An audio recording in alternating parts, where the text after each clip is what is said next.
My family's prank humiliated my girlfriend and me on Christmas. Now their gifts are at a children's hospital, and I'm finally free. I'm a 32-year-old guy who always took pride in being the responsible one in the family. The one who left our small town, landed a great job in the big city, and returned every Christmas with arms full of presents and pockets lined with cash. This year was supposed to be no different. In fact, I was determined to make it even more special. Little did I know I was walking into a nightmare that would shatter my rose-colored view of family and force me to face some harsh truths about the people I thought I knew best. It all started innocently enough. I had been dating my girlfriend for about a year, and I was beyond excited to finally introduce her to my family. She had heard all my stories about our noisy holiday celebrations, how my mom's eyes lit up when we sang Christmas carols completely out of tune, my dad's terrible jokes that somehow became funny after a few drinks, and the sheer joy on my nieces' and nephews' faces as they ripped open their presents. I had painted the picture of a perfect holiday gathering, and she was thrilled to finally be part of it.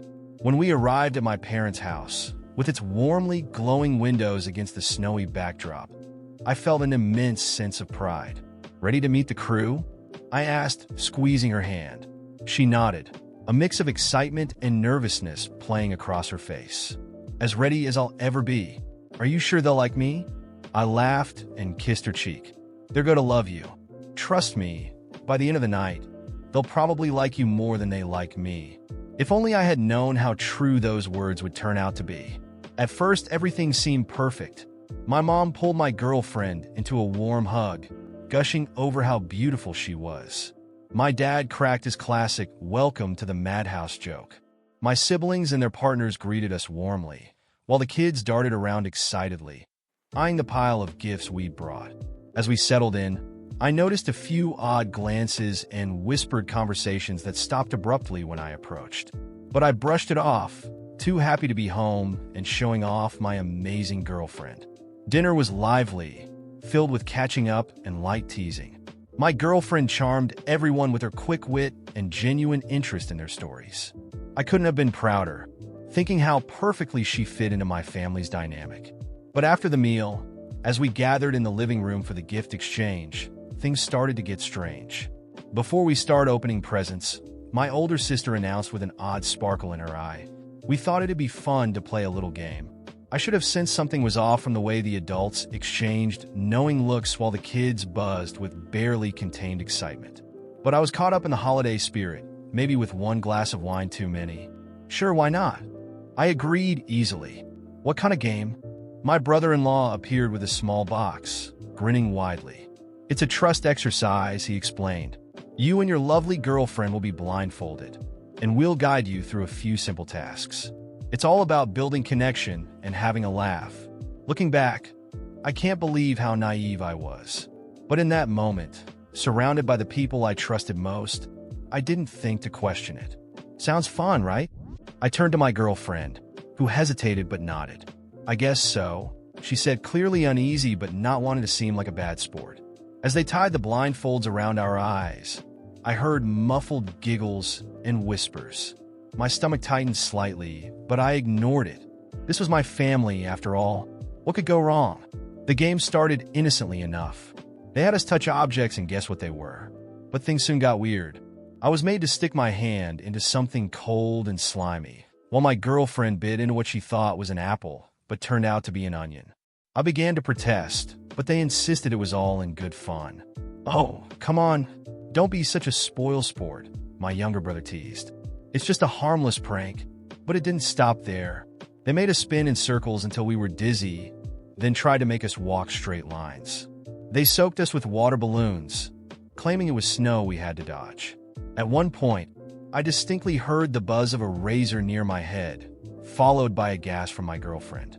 Finally, I'd had enough. I ripped off my blindfold, ready to demand an explanation, and froze in horror at the sight before me. My girlfriend stood there, her mascara streaked from the water balloons, with a chunk of her beautiful hair hacked off unevenly. I reached up to touch my own head and felt patches where they'd shaved spots. But what shocked me more than our appearances was the look on my family's faces.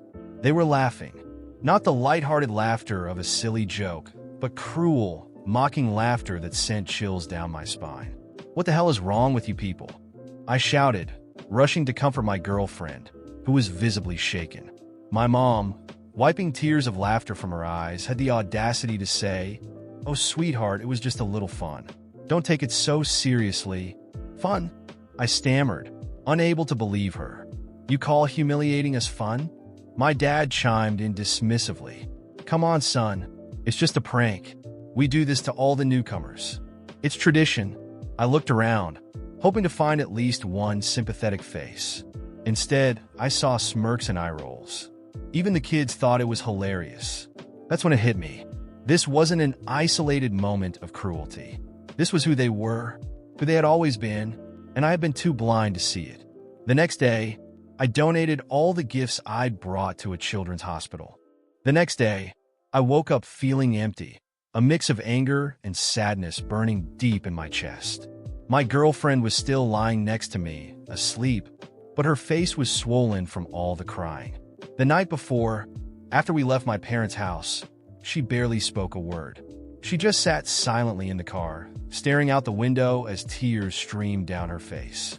I had no idea what to say to ease her pain, or mine.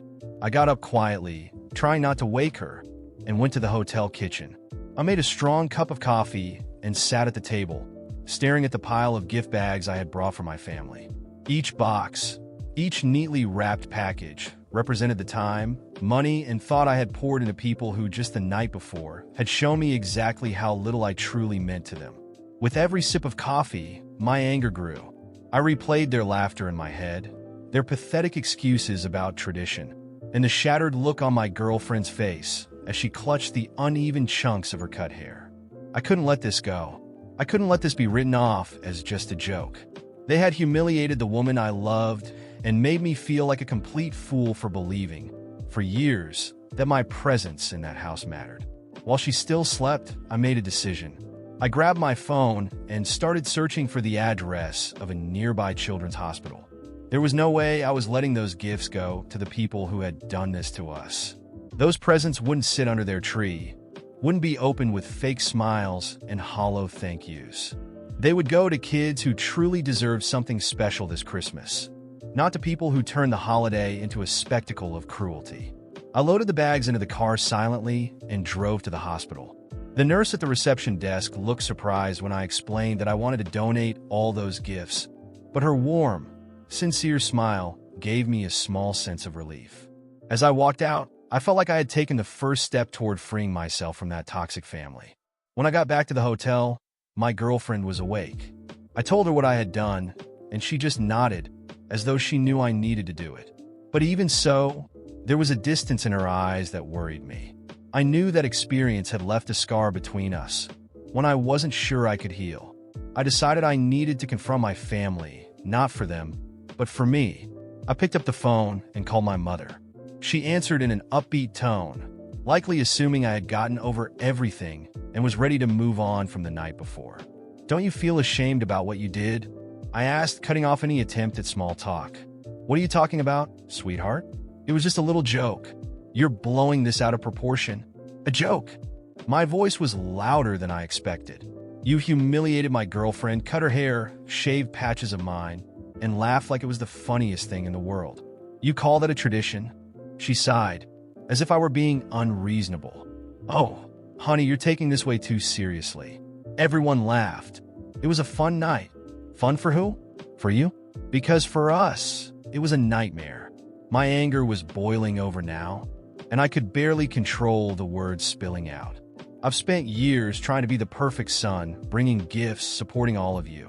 And this is how you repay me? "Look," she said coldly, "if you can't take a little joke, maybe you need to learn to lighten up." The coldness in her voice hit me like a slap.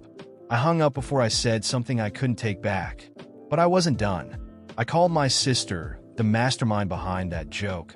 When she answered, her voice was dripping with fake sympathy.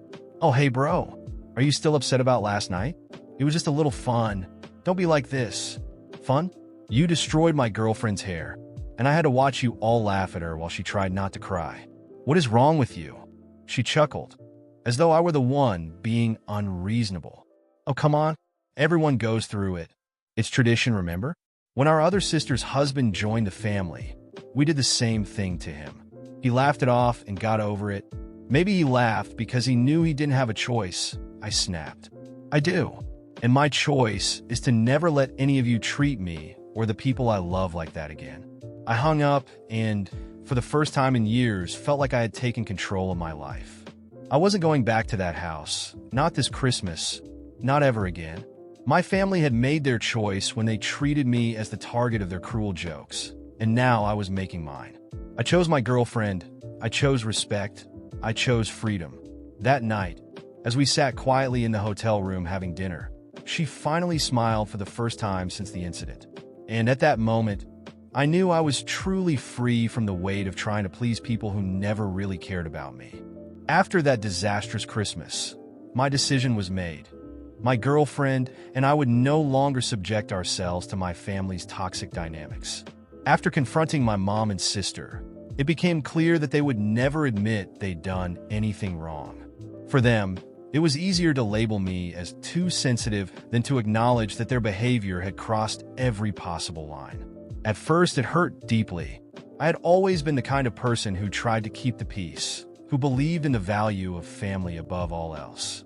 But with the woman I love by my side, I realized that real family consists of those who respect and support you, not those who hurt you and laugh at your pain.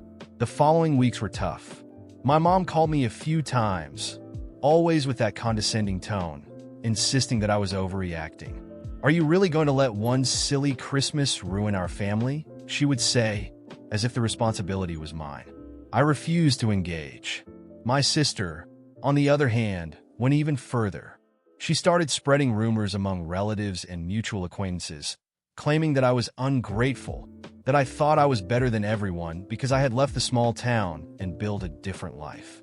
Apparently, she also said that my girlfriend had manipulated me and pulled me away from the family, that she was too sensitive to understand the family's sense of humor. Hearing these things through cousins or mutual friends hurt, but deep down, I knew it was just their way of deflecting from their own guilt.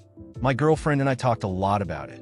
She, with a maturity that inspired me, said something that stuck with me. "They only have power over you if you let them. We can't control what they say, but we can control how we live our lives."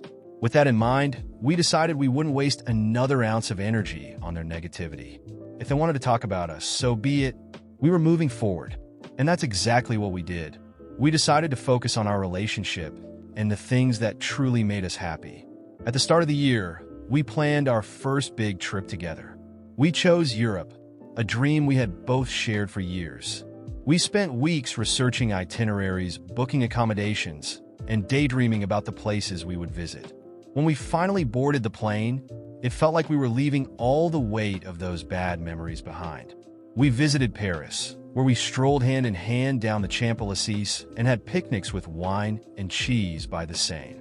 We explored the ruins of Rome, took silly pictures pretending to hold up the Leaning Tower of Pisa, and wandered the charming streets of Lisbon. Every moment was a reaffirmation that we had made the right choice. Every laugh we shared was a victory over the toxicity we had left behind. Meanwhile, the news about my family continued to trickle in. My aunts and uncles, who once treated me as the golden child who returned to the small town with gifts and glamorous stories, now referred to me as ungrateful. I learned that my mom had told several relatives that I had abandoned them, that I was too good for my roots. My sister, in particular, seemed obsessed with talking about us. Mutual friends told us she mentioned our names in almost every conversation, always with a tone of bitterness. "They think they're better than everyone because they travel and live a life of luxury," she would say. But the truth is, no one can stand them. The irony was that while she and my family were drowning in resentment, our lives were flourishing. We returned from Europe with plans to explore other destinations. We decided that traveling would be a priority for us, a way to celebrate our freedom and love. We visited beaches in the Caribbean, hiked in the Andes, and even spent a weekend in a secluded cabin in the woods. Each destination was a reminder that life could be extraordinary when you surrounded yourself with people who truly cared about you. My career also took off. I earned a promotion that allowed us to buy our dream apartment with a stunning view of the city. My girlfriend, who had always dreamed of starting her own business, finally made it happen. She opened a design store that quickly became a success. And as we celebrated our accomplishments, my family remained stuck in the same cycle of bad-mouthing us, bitter about what they had lost. The breaking point came when a distant cousin visited us. After spending some time with us, he confessed, "Before I came here, I thought you two were snobs because of all the things I heard from them. But now that I see how you live, it's clear they're just jealous.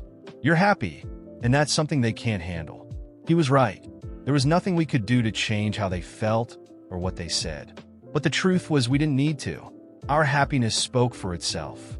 Today, when I think about my family, I don't feel anger anymore, just pity.